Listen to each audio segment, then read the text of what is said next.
Ahora sí.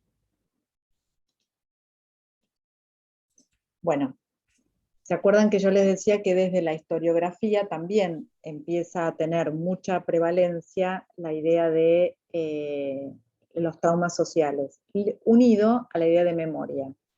Ya la memoria no es la memoria clásica, sino que el trauma, digamos, se jerarquiza porque son las víctimas a partir de sus testimonios, con sus dolores, con la reconstrucción de los acontecimientos, quienes son una fuente privilegiada para reconstruir la historia. Ya no es la historia de los héroes, ya no es la historia eh, como nos contaban a nosotros, quizás en la primaria, por lo menos en nuestras generaciones, sino que son las historias escritas desde aquellos que, digamos, no la historia oficial, sino la historia desde quienes padecieron. ¿Y esto qué implica? Implica una reconstrucción y un trabajo crítico desde un testigo, de un observador, pero incluye también lapsus, interrupciones, contradicciones, negaciones, pero esto es construir la historia desde un espacio mucho más vívido y darle voz a quienes han sido sus víctimas, ¿no? También. Uy, se me trabó. Esperen que vuelvo a compartir.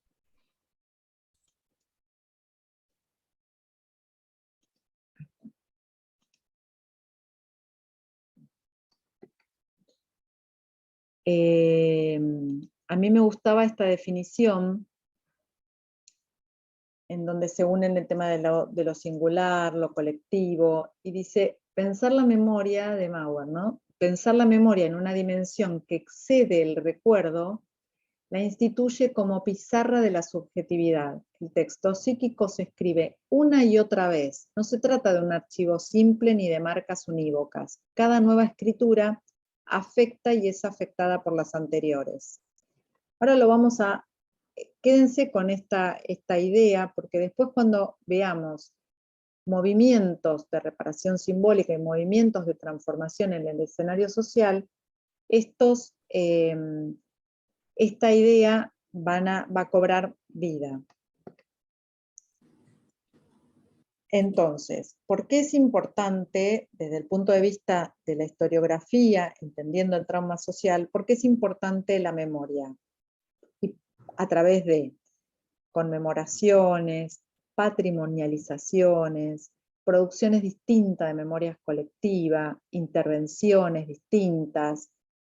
En eso ubicamos los bancos rojos que denotan feminicidios, carteles de reivindicación, museos, la caída inclusive del muro, cómo quedó como un hito en la memoria, digamos, en la construcción de la memoria, como un hecho traumático, aunque no fuera una tragedia, pero sí produjo efectos a largo plazo. La situación de AMIA, ¿no? Cuando se voló la embajada de Israel o el atentado a la AMIA. ¿Cómo se pueden unir todas estas cosas? Digamos, la memoria y la situación de los efectos en generaciones, primero a largo plazo y en generaciones que van en segunda y tercera generación, a partir de la idea de transmisión. La transmisión es un concepto también muy bueno que surge a partir de los estudios, sobre todo en las segundas y terceras generaciones, a partir del Holocausto y a partir del nazismo, en donde, como había una memoria, a ver, ¿la familia qué es? La familia es un núcleo de identidad, donde hay posibilidad y vector de identificaciones, donde hay una serie de relatos que se van enlazando, y donde uno va construyendo y modelando su identidad, ¿no? A partir de lazos de seguridad, de cuidado, etc. Todos esos sentidos que hacen a una memoria familiar, todas esas fantasmáticas, muchas veces hay épicas en torno a las familias o algunos personajes de las familias, hay narrativas, así como hay cosas positivas, también hay silencios, hay secretos, hay pactos, muchas veces se deja de hablar de determinados temas para no producir dolor, entonces uno puede ver también en familiares, por ejemplo, de digamos, de detenidos, desaparecidos, como para no mortificar no se habla de ciertos temas, y eso se traduce como una alianza para no perturbar, y esos secretos y esos pactos se van transmitiendo de generación en generación. Todas esas narrativas que se van construyendo dentro de la familia no son lineales, no es que un día uno se siente cuenta, sino que son desordenadas, discontinuas, como desprolijas, pero se van armando tramas y se insertan en un entramado que para cada uno es singular, no es lo mismo para la hermana mayor que para una hermana menor, no es lo mismo para el tío que para una mujer. Y muchas veces las situaciones traumáticas o violentas, yo les decía, pueden destruir, quebrar, ocultar y negar, y lo que producen muchas veces es duelos congelados. Yo a veces comentaba que hay una autora argentina del campo del psicoanálisis que habla del telescopaje, que es la transmisión, que después lo retoman, por ejemplo, la agrupación Nietes, que es los efectos en la tercera generación de situaciones que ocurrieron en una primera generación, ¿no? Ella tomó mucho el tema del holocausto y cómo en tercera generación se producían a veces como en algunos miembros ciertas reivindicaciones de querer vivir o revivir o exorcizar o vanagloriar algún episodio ocurrido en una generación primera, digamos, ¿no? Pero no como algo más identificatorio y como en un homenaje, sino como algo muy incrustado y muy rígido, ¿no? Sino como vivir una persona de tercera generación tal cual, o una reivindicación que lo toma a título personal de una situación de vida y de historia que no es estrictamente la propia. Pero el concepto de transmisión es muy importante para ver y para que tomemos noción de los efectos a largo plazo. Yo antes mencionaba a las víctimas de la guerra de Malvinas. No se han estudiado, por ejemplo, cuáles han sido los efectos en los hijos de estos veteranos. Yo les comentaba antes que es muy alto el número de suicidios por situaciones no jerarquizadas en el campo de lo social, ¿no? de su participación, y hay que ver, eso no sé, este año se cumplieron 30 años, ¿no? 40 años de la Guerra de Malvinas, y no se han hecho historias, o no se han conocido producción sobre la afectación en hijos o nietos de estos combatientes, excombatientes.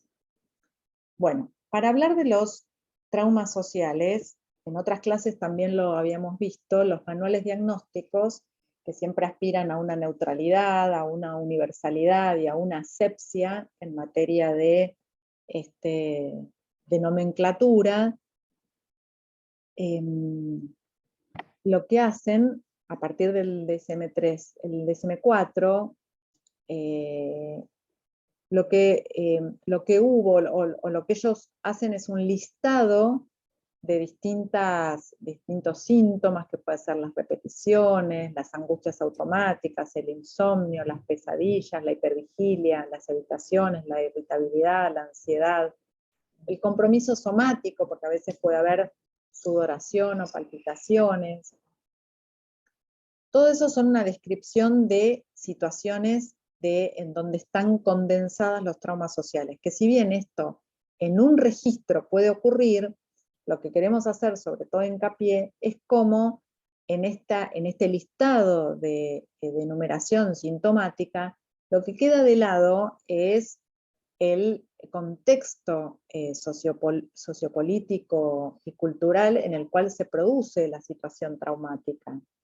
De hecho, en realidad, en algún momento se pasa de la idea del trauma psíquico, digamos, trauma social, se lo cambia de denominación, es ahí donde el DSM cambia, digamos, pasa del DSM-4, el DSM-3 al DSM-4, y en esto cambia de denominación porque no es azaroso, sino porque hay gente del campo psicodinámico, del psicoanálisis, que pierde centralidad de eso, dentro de esa agrupación que construye estos manuales estadísticos de nomenclaturas y de diagnóstico.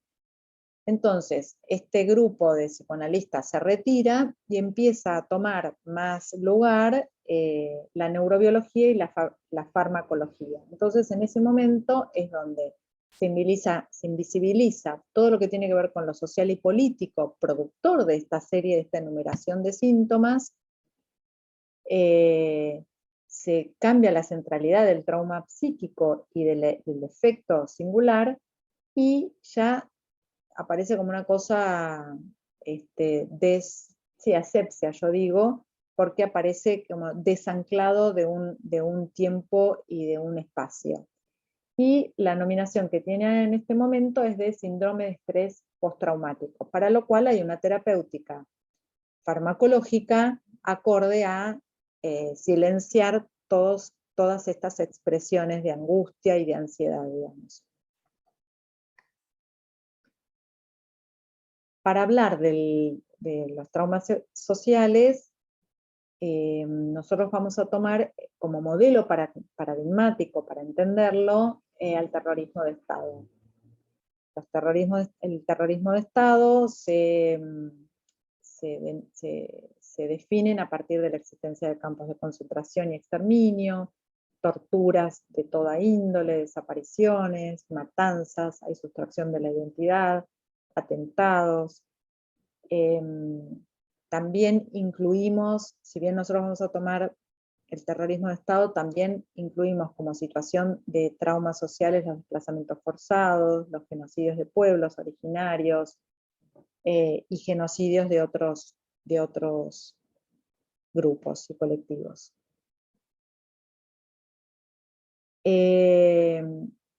Iba a describir lo que es el terrorismo de Estado, aunque todos los sepamos y sepamos parte de la historia. Me parecía interesante tomarlo desde con distintos ejes que tienen que ver con cuando se arrasan archivos simbólicos, históricos de las personas, cuando hay desintegridad física y psíquica, cuando se cambia el sentido, luego hay vacíos de sentido porque se subvierte todos los tipos de sentido, ya el sentido común no corre, uno de los primeros sentidos, y lo que se subvierte sobre todo es que lo legal deja de tener primacía.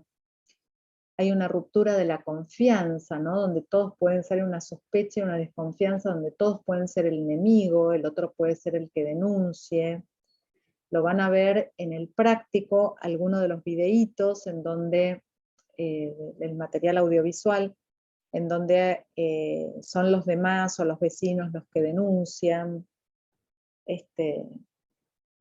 El vivir en un estado de constante alerta, en donde hay un desarme identificatorio, aquello que uno pudo construir como un emblema de identitario, empieza como a resquebrajarse. Hay vivencias de desamparo, hay miedos. Hay también otra de las opciones, es los repliegues y los ocultamientos. Nosotros tomamos como esencial el hecho que cuando hay un terrorismo de Estado, todos estamos afectados, no es un grupo el que está afectado, sino que es la sociedad en su conjunto, ¿no? Aunque algunas de estas personas lo que demuestren sea una amnesia o una disociación afectiva o un embotamiento afectivo, pero en realidad la sociedad en su conjunto está afectada. Y hay mucho mecanismo renegatorio, porque ha habido secuestros a la luz del día, a la vista de todos, y en realidad lo que sucedía predominantemente era el hacer de cuenta que no sucedía nada, ¿no? Hay técnicas de secreto estatal, esclavitud corporal, bueno, una renegación de lo jurídico, ¿no? Despojamiento de nombres, expropiación de las nociones de espacio y tiempo. A mí me gustaba esta enumeración que había hecho Horacio González, por eso la traigo. Una usurpación de identidades, ¿no? Sobre todo con el tema del secuestro de niños, vejaciones, con mecanismos calculados de muerte y violencia. Un concepto que es interesante es el concepto de encerrona trágica, para entender el terrorismo de Estado, en donde las víctimas están en un estado de inermidad absoluta, de indefensión, y dependen de su opresor, ¿no? Y el Estado es el gran ausente. Decíamos que la legalidad deja de desaparecer, por eso se subvierte en todos los sentidos.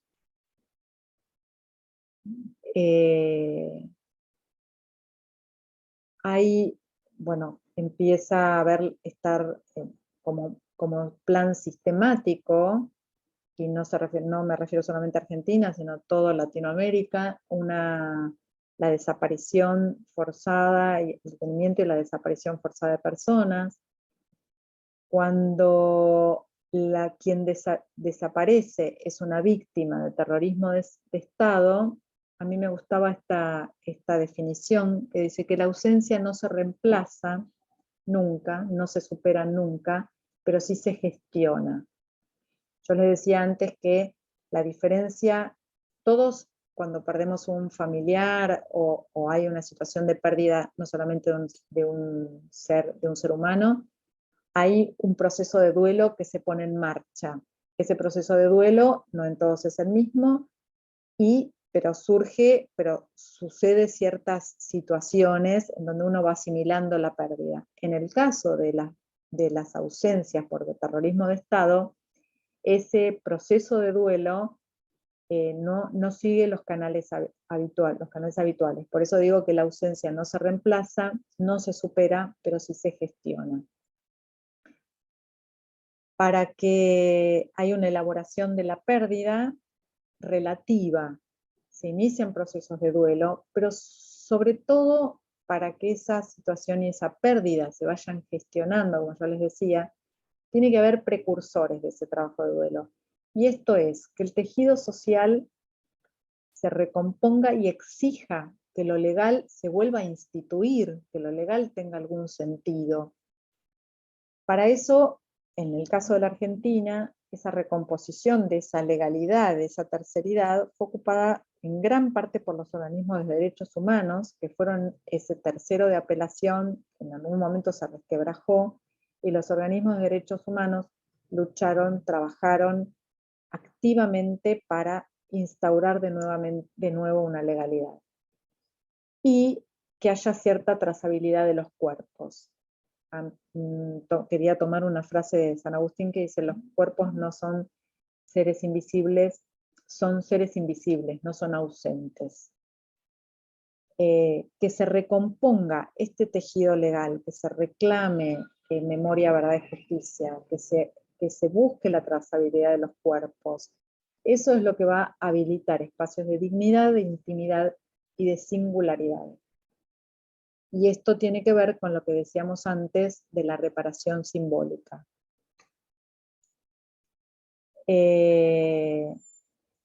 Para que eso tenga lugar, y en esto mucho de los organismos de derechos humanos con distintas consignas, lo que movilizaron fueron procesos de cuidado en última instancia. Los procesos de duelo van de la mano de procesos de cuidado.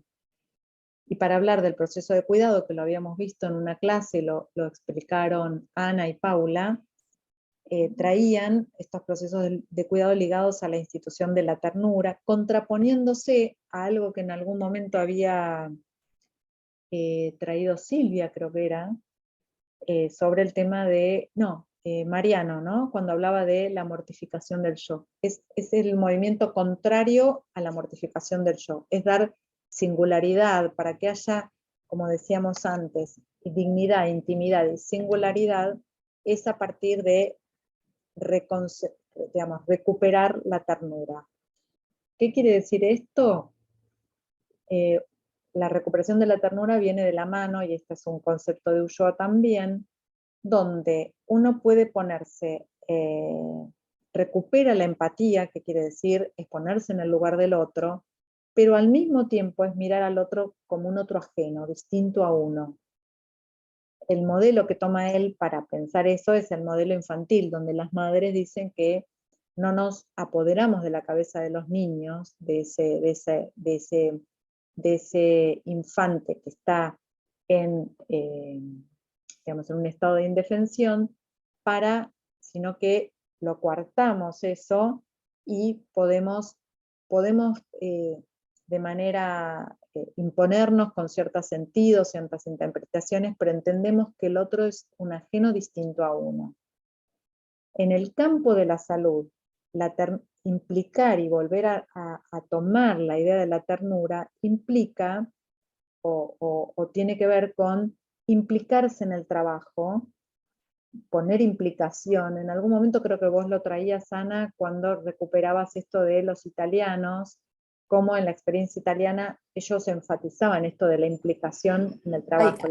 Sí, hay una expresión en italiano que es tomar a cargo. Uh-huh. Preso in carico creo que es en italiano, no sé, que creo que es tomar a cargo, como tomar, como implicarse. Y hay otra Bueno, expresión más que ahora no me acuerdo, pero son expresiones que condensan y que ellos las tomaron en un sentido político muy fuerte. claro. Las repiten y las replican y las enseñan y las refuerzan y tienen que ver con eso, con tomar a cargo, sí. Me parece que va en ese sentido, ¿no, Fla? Claro, tomar a cargo es poner implicación Sí. y además armar, porque la implicación, acá yo enfatizaba que es intersubjetiva siempre, ¿no? Es considerar al otro, tomarlo y construir un vínculo. De eso se Claro, trata. Fly.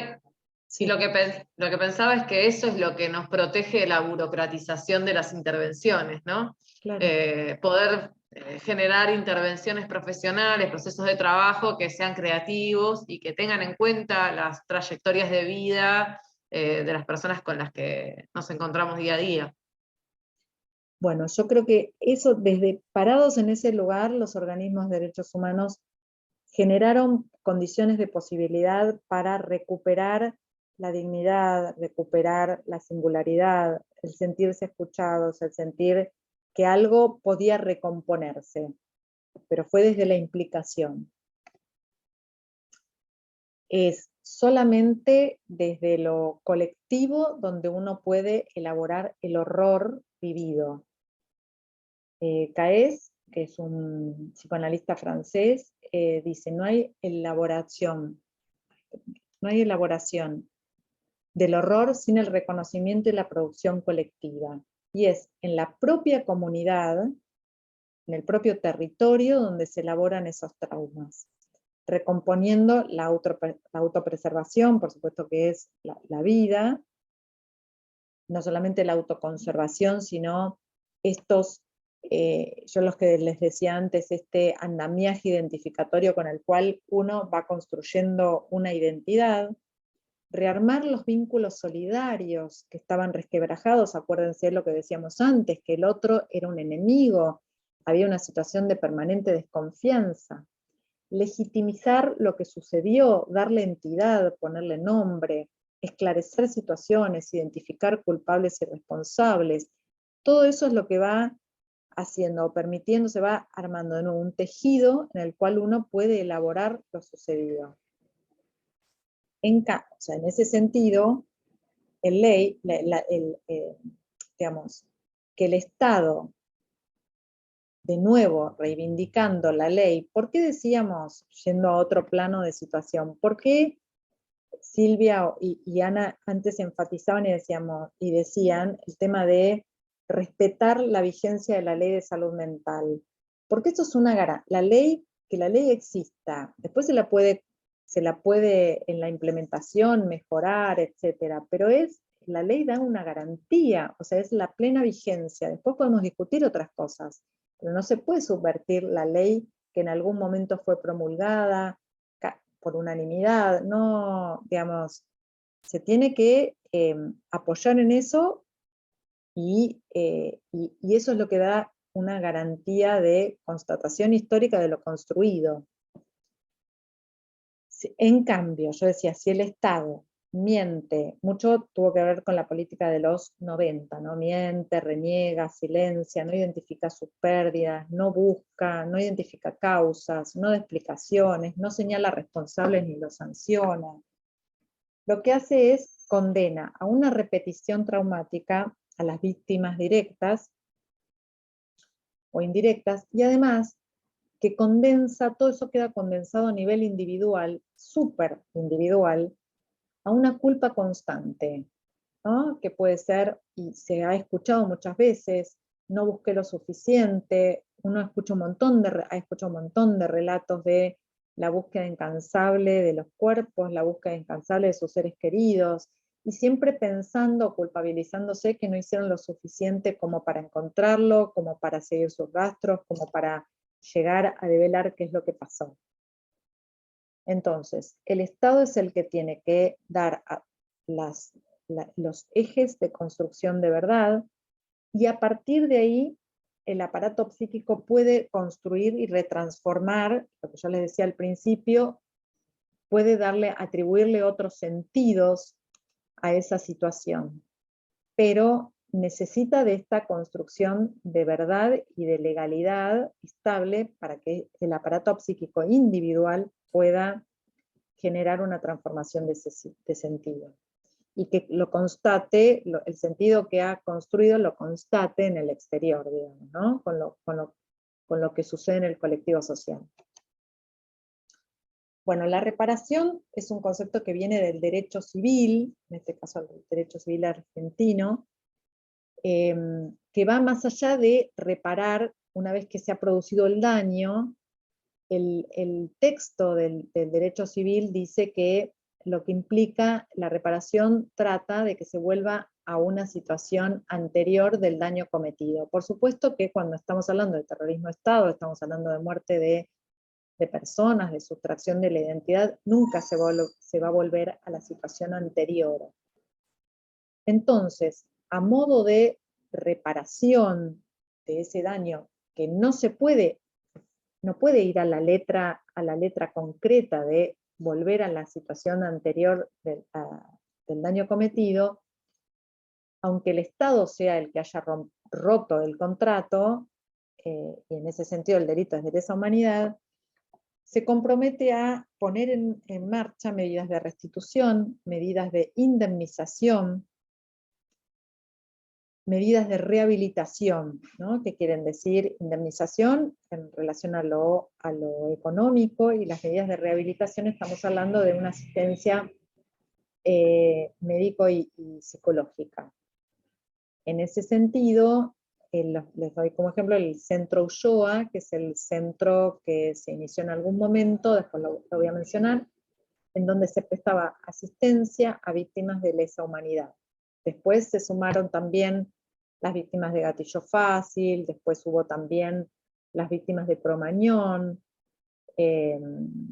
pero fueron todas medidas que se instrumentaron para intentar una reparación al menos simbólica. Si no se puede volver a la situación anterior, que sea simbólica. Esa situación en donde el Estado tiene que promoverlas, da las bases para que se produzca cierto efecto, cierta reparación. Ahora, que eso después a la persona le represente realmente un alivio, eso es singular de cada uno. Puede ser que alguien, a pesar de haber tenido medidas de indemnización, medidas de rehabilitación, que se haya sido asistido, no sienta que su dolor ha mermado. Y eso también hay que poder tomarlo en cuenta.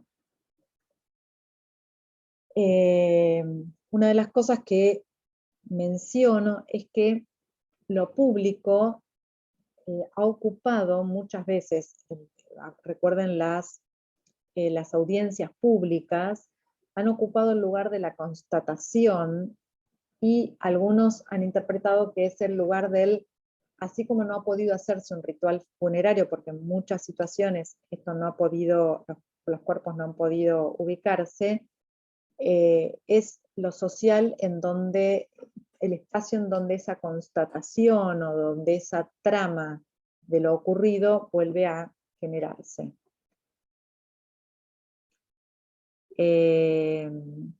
Una cosa de la cultura maorí, y después les quería contar una cosa que a mí me llamó mucho la atención del pueblo armenio, pero después se lo comento después de esto.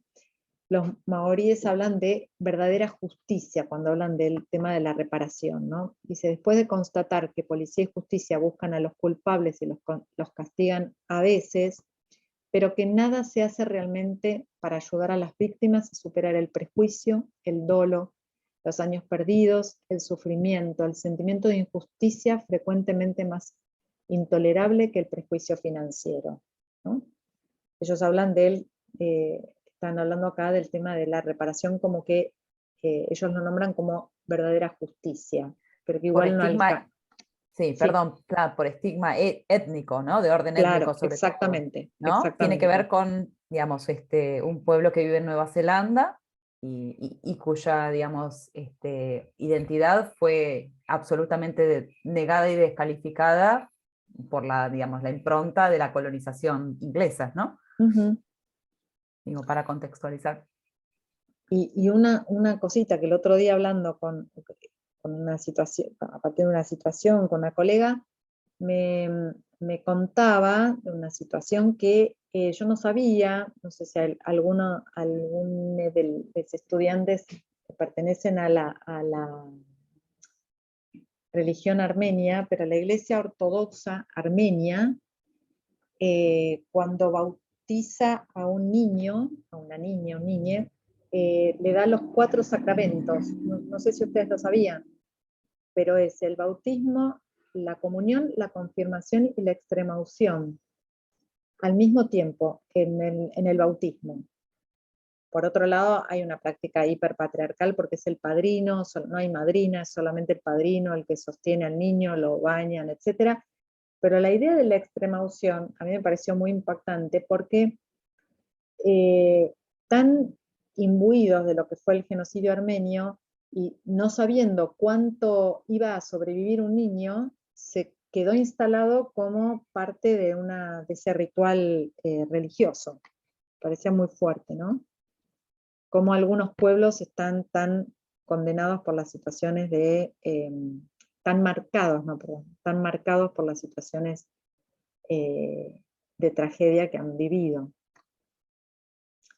Bueno, entonces, decíamos, para que la reparación tenga lugar, que es un intento de ligadura para que deje de doler aquello que duele, es indispensable acciones y políticas por parte del Estado.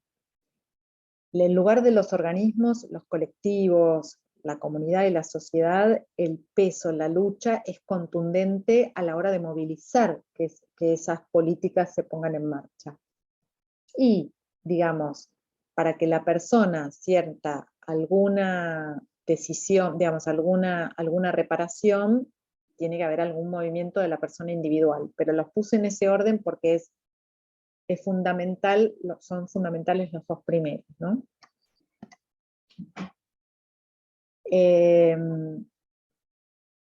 Otra cosa. Yo les contaba antes del Centro Ulloa, que atiende a víctimas de lesa o a víctimas de gatillo fácil o distintas tragedias que hubo, en donde este Centro Ulloa, por ejemplo, y otros tantos, son dispositivos específicos para ese dolor y para que se jerarquice esa situación, alojan a esos colectivos de víctimas, pero ojo, que ese estatus de víctima no puede colonizar toda la subjetividad, ¿no? Sino que es un episodio que ha dejado marcas, pero hay que atender siempre a lo singular y a la visión integral de esa persona. Bueno, para ver las políticas que se han puesto en movimiento, tanto por parte del Estado como de los organismos, que yo le decía como 2 ejes fundamentales, en el 2005 se crea la Secretaría Nacional de Derechos Humanos, en el 2006 empiezan los juicios orales, en el 2007 hay un plan de acompañamiento a testigos de terrorismo de Estado, en el 2011 se crea el Centro Ulloa de Asistencia a Víctimas de Lesa Humanidad, lo que yo les decía, la creación de juntas médicas para evaluar daños, y por parte de los organismos, en el 95 surge la agrupación Hijos, con el primer escrache que hace, que era, después el concepto escrache fue como resignificándose a lo largo del tiempo y tomó otras connotaciones, pero en algún momento fue una situación súper novedosa, y al primero que se escracha es al partero de la ESMA, ¿no? Y después hubieron 50 escraches más, con un movimiento muy, muy novedoso e inédito para el momento. En 2016 se crea la Comisión Barrial por la Memoria, las baldosas por la memoria. En 2018 la agrupación con el colectivo de Historias Desobedientes, y en el 2020 la agrupación Nietes. Después nos vamos a detener en la agrupación del colectivo de Historias Desobedientes. Flavia, se va a cortar, nos volvemos a conectar, ¿no? Corto, si quieren corto, y... Sí, ya se corta. Dale, mejor, porque un minuto. Corto y volvemos a unirnos. Dale.